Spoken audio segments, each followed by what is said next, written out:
Hey y'all, Clem Hawkins here. Grabbing myself a little cigarette, special hippie menthol. As you can see, I didn't quite finish my delicious two-fisted roll with my spaghetti or my chicken noodles because I got distracted with this thought.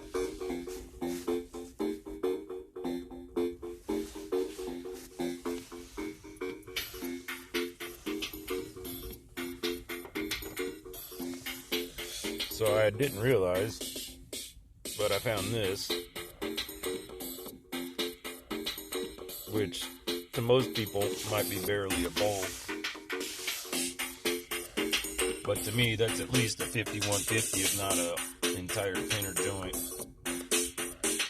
And shit, I was thinking about something.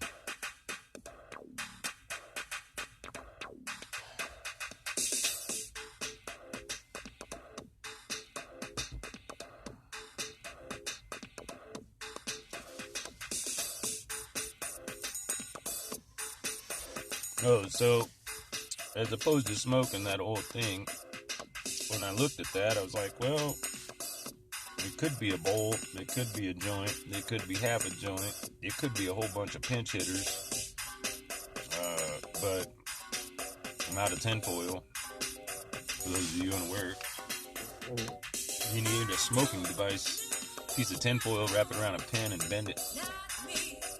Pretty simple. Oh, so I was thinking about how shitty cold it is outside and how grateful I was that I at least had a vehicle to sit in that would collect some of the natural heat. Elvis is almost warm. I'm almost warm in my multiple layers of outdoor survival gear.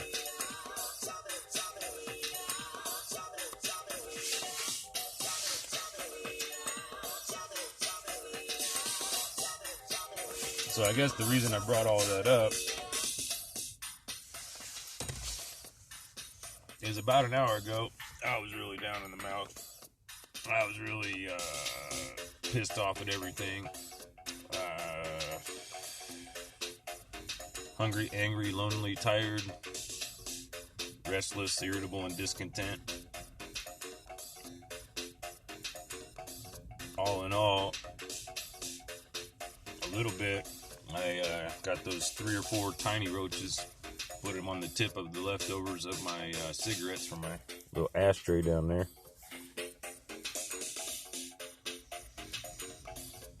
And so for 70-30, or 33-70, which is the 5350 and a Mason's twisted,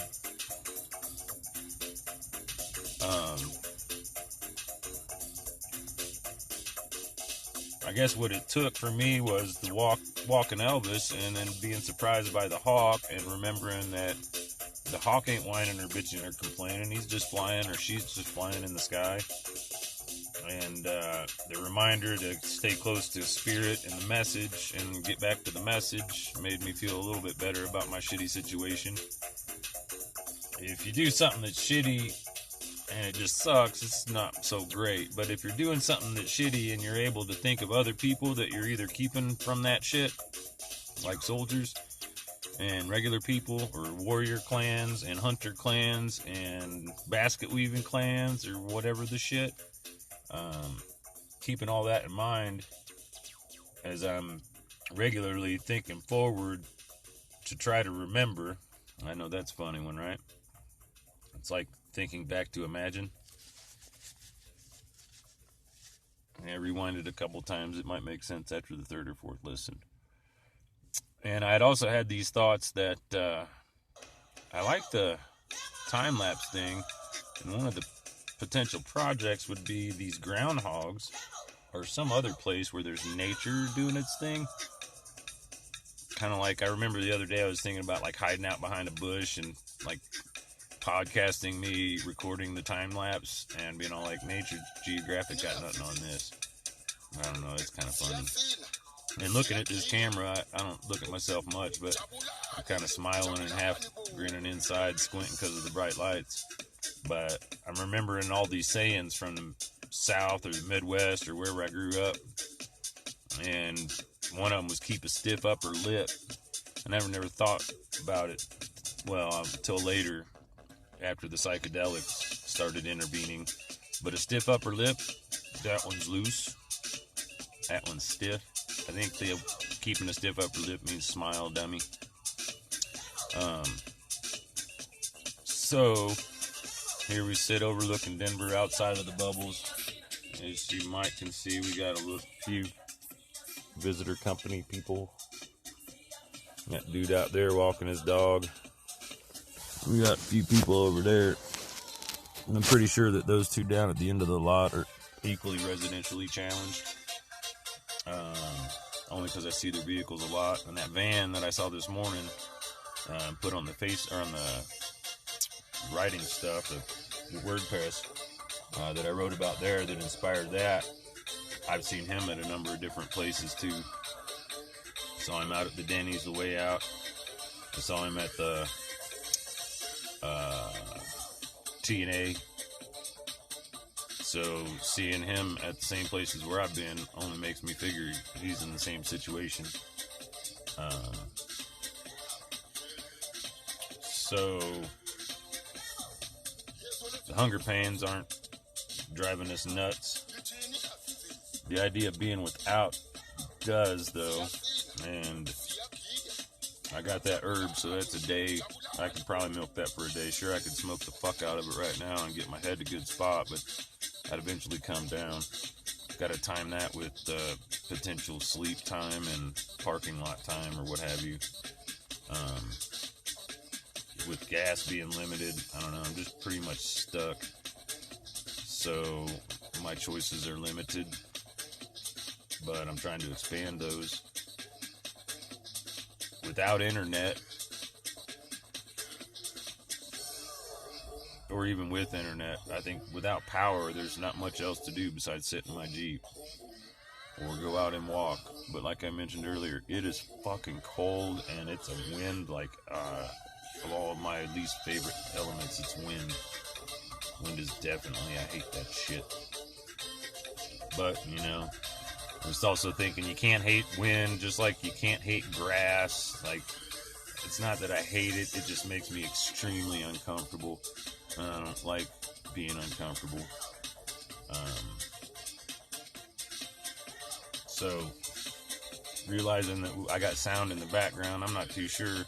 I guess this is another good test. If I upload this as it is, I found a program on the internet that allows me to do the fast timing of the time lapse on the phone before uploading it. In the previous attempts with this time-lapse creative projects, I've uploaded the raw footage and then edited everything on YouTube because my computer sucks ass and it takes for fucking ever to compile or render a video project once I got it together. And my limited processing power forces me to use multiple sources and locations and places. So when I eventually find all of the benefits to all of these different phones, for those of you just tuning in, I ground scored, dumpster scored a whole bunch of these cell phones. They don't have service, but they function as phones, which is like a mini computer. And some of the phones process faster than my stupid ass laptop. And they fit my pocket. However, they're still limited with their operating. I guess that comes bird food. Their operating, processing power and speed. Sorry, I'm crumbling the bread for the birds or the locals or whatever, ants. If you throw just one piece down, it's not very thoughtful. It's like acid. You can't just drop a whole bunch into one person's pocket. You gotta spread out the crumbs. It's safer that way, and otherwise you give all of it. And I know this is just from a friend's personal experience. If you give all of the doses to one person, that person can get too high and not give anybody else any. If you give it to somebody at a cost, you're expecting them to, they're going to charge for it. Because some people only take something if it's valuable, meaning it costs money. They don't understand that the good stuff's free. But maybe one of these days, all that good stuff will find us, and we'll figure out a way to get it to you for free. Imagine that. Imagine being able to go to a library, and whenever you wanted to trip, you could just check out a book and go to a certain page and pull off a centimeter square of the page and enjoy the rest of your day. And imagine how many hits you can fit in one book. Imagine how many kids would take pages and sell it to people who didn't know that they could get it right there in their library. And that shadow is really making my face look weird. I should do that. So yeah, life's better with safety meeting of the minds. Minds feels much safer. I'm poke Smot because it makes me meal better. Now I feel much better. Thank you, Mirror Touch. Hello.